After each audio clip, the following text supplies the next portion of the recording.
नमस्कार, मी संजय डांगोरे, सभापती पंचायत समिती काटोल तथा अध्यक्ष जिल्हा कृती समिती। विदर्भाचा विकास होण्याच्या संदर्भाने आणि जो नागपूर आणि नागपूर ग्रामीणवर जो प्रशासनिक जो भार पडतो आहे हा हलका करण्याच्या उद्देशाने एक फार जुनी मागणी आहे, काटोल जिल्हा निर्माण व्हावा। ती शासनाने या 26 जानेवारी पूर्वी घोषित करावं की जेणेकरून हा सर्व गोष्टीचा निपटारा निपटेल।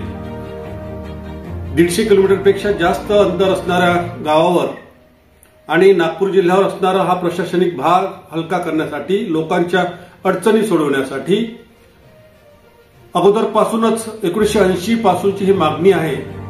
विदर्भ वैधानिक विकास महामंडळाने सुद्धा तसा शासनाला प्रस्ताव पाठवलेला होता।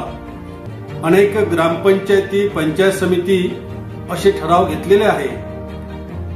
आजूबाजूच्या काटोल परिसरामध्ये 100 किलोमीटर परिसरामध्ये हा एक चांगला 900 गावांचा जिल्हा होऊ शकतो। यासाठी नुकत्याच जिल्हा परिषदच्या शेवटच्या जीबीमध्ये सुद्धा हा विषय सर्वानुमते मान्य झालेला आहे। तेव्हा शासनास माझी अशी नम्र विनंती आहे की या 26 जानेवारी 2025 पूर्वी काटोल जिल्हा निर्माण करण्याच्या संदर्भात आपण घोषणा करावी, ही आमची मागणी आहे। Subscribe now and press the bell icon.